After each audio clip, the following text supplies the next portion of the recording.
Evangelho, quarta-feira da 16ª semana do Tempo Comum. Hoje, memória de São Charbel, sacerdote. O Senhor esteja convosco, Ele está no meio de nós. Proclamação do Evangelho de Jesus Cristo segundo São Mateus. Glória a vós, Senhor. Naquele dia, Jesus saiu de casa e foi sentar-se às margens do mar da Galileia. Uma grande multidão reuniu-se em volta dele. Por isso Jesus entrou numa barca e sentou-se. Enquanto a multidão ficava de pé na praia, e disse-lhes muitas coisas em parábolas. O semeador saiu para semear. Enquanto semeava, algumas sementes caíram à beira do caminho, e os pássaros vieram e as comeram. Outras sementes caíram em terreno pedregoso, onde não havia muita terra. As sementes logo brotaram, porque a terra não era profunda. Mas quando o sol apareceu, as plantas ficaram queimadas e secaram, porque não tinham raízes. Outras sementes caíram no meio dos espinhos. Os espinhos cresceram e sufocaram as plantas. Outras sementes, porém, caíram em terra boa e produziram a base de 100, de 60 e de 30 frutos por semente. Quem tem ouvidos, ouça. Palavra da salvação. Glória a vós, Senhor. Quarta-feira da 16ª semana do Tempo Comum. Hoje, memória de São Charbel, sacerdote. Em nome do Pai, do Filho e do Espírito Santo. Amém. Queridos irmãos e irmãs, hoje a Santa Liturgia nos entrega o início do 13º capítulo do Evangelho de São Mateus. Juntamente com a memória desse grande santo da Igreja do Líbano, São Charbel, que nos dá um profundo testemunho de amor e de recolhimento na vida de oração. A sua história vocacional, vamos colocar assim, começa já em tenra idade, quando, recebendo a formação religiosa, ainda adolescente, sempre se deixou enamorar pelas coisas do Senhor. E sempre teve um olhar especial pelas coisas de Deus. A formação que recebeu em família, através de sua mãe e seu tio, sempre levou a desejar estar próximo do Senhor. Como é importante para que uma vocação cresça saudável, como é importante o testemunho dos pais da família. São Charbel ficou órfão muito cedo. Precocemente seu pai partiu. E essa experiência o aproximou ainda mais de Jesus.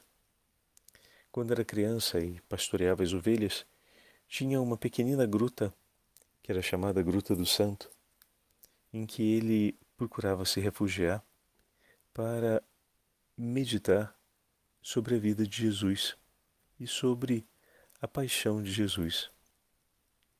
Veja que atitude delicada daquele menino que sabia desde de tenra idade retirar um pedacinho do seu dia para conversar com Jesus. A gente falava esses dias em uma das meditações a respeito do repouso e do tempo do recolhimento de oração que Jesus propõe a seus discípulos, né?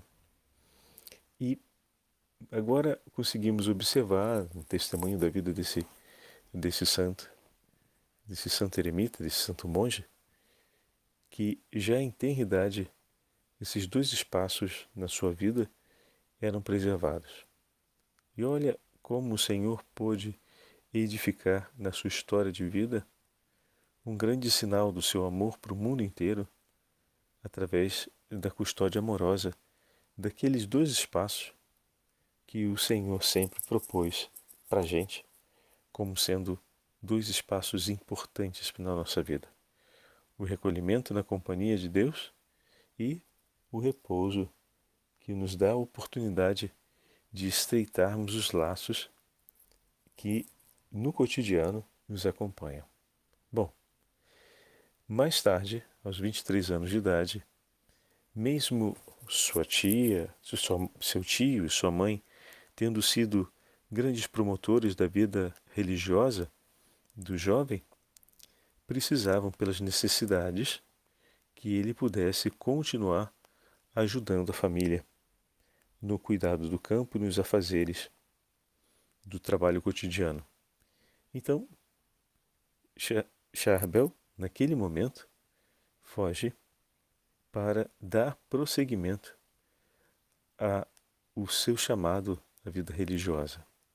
Mais tarde vai ter depois a reconciliação com a mãe e com o tio, que no momento inicial não conseguiam compreender aquilo que Deus estava propondo para a vida do jovem Charbel, ou Charbel, como alguns falam.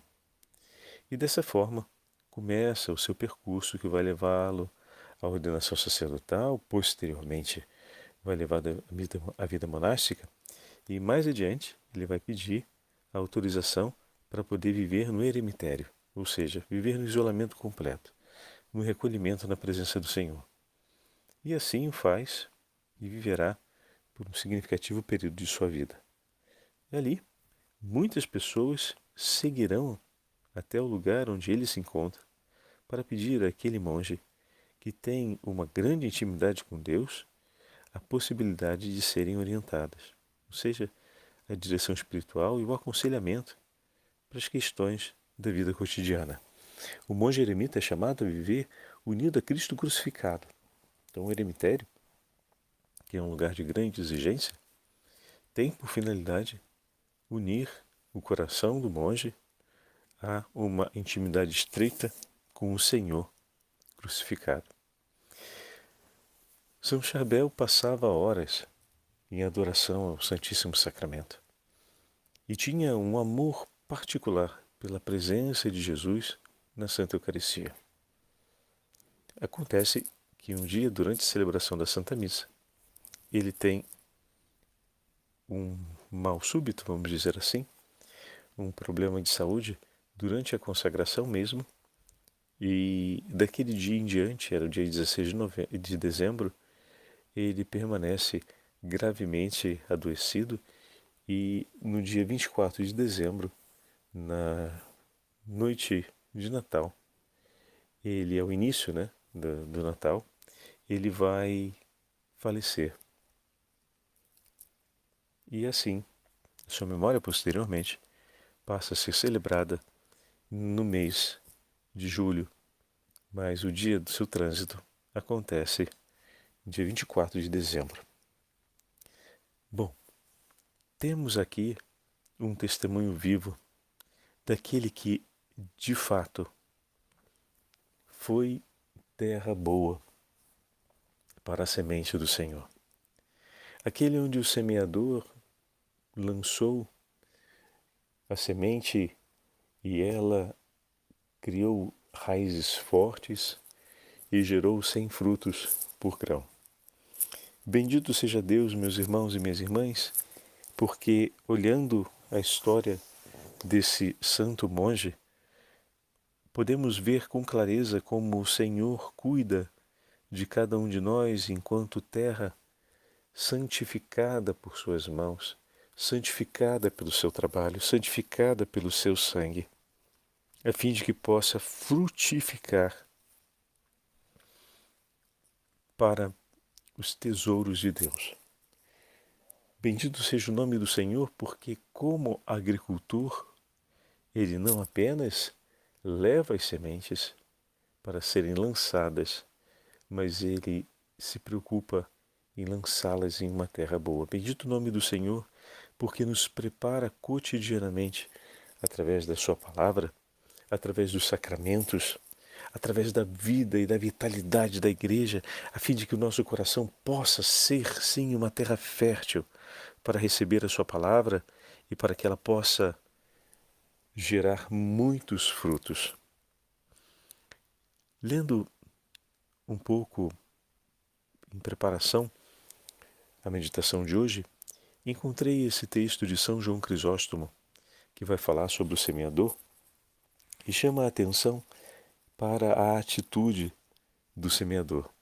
Eu acredito que ele nos ajude hoje a aprofundarmos um pouquinho mais a meditação do Santo Evangelho. Vamos ouvi-lo. Saiu o semeador a semear. De onde saiu ele? Aquele que está presente em toda parte, que enche todo o universo, como assim saiu? Bom, saiu não materialmente, mas por uma disposição da sua providência a nosso respeito. Ele aproximou-se de nós, revestindo-se de nossa carne, uma vez que não poderíamos ir até ele no céu, porque os nossos pecados nos impediam. Então foi ele que, saindo de lá, veio até nós. E por que foi que ele saiu? Para destruir a terra onde abundavam inúmeros espinhos?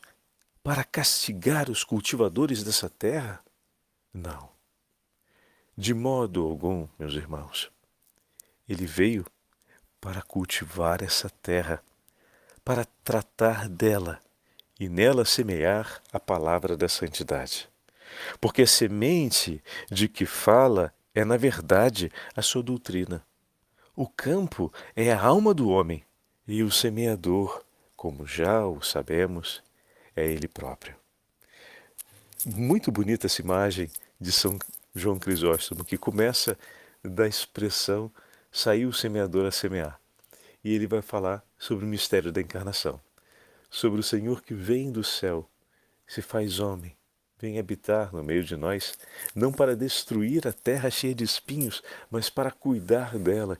Que grande amor desse Senhor que se move em nossa direção. Já que não conseguimos ir até Ele, por amor vem até nós. Vem para cuidar daquilo que é seu. Vem para colocar suas mãos no trabalho, a fim de que essa terra receba a semente da santidade e possa frutificar. Belíssimo, não é mesmo? E ele continua. Com razão criticaríamos um semeador que semeasse com tanta abundância, mas quando se trata das coisas da alma, as pedras podem transformar-se em terra fértil, o caminho pode deixar de ser pisado pelos transeuntes e tornar-se campo fecundo, os espinhos podem ser arrancados, permitindo que os grãos cresçam tranquilamente. Se isso não fosse possível, ele não teria lançado a semente. E se a transformação não se realizou, não é por culpa do semeador, mas daquele que não quis deixar se transformar. O semeador fez o seu trabalho. Se a semente se perdeu, o autor de tão grande benefício não é o responsável por isso. Aqui nessa segunda parte do texto, ele já vai entrar numa outra consideração. Ele vai dizer, bom, um bom semeador não lançaria a semente num campo sabendo que aquele campo não é bom para que a semente cresça. Ele então se daria a fazer para poder tornar aquele lugar um lugar fértil. Ele tiraria as pedras ou então as assentaria de uma forma que não prejudicasse o terreno. Aqui ele usa a percepção da agricultura, né?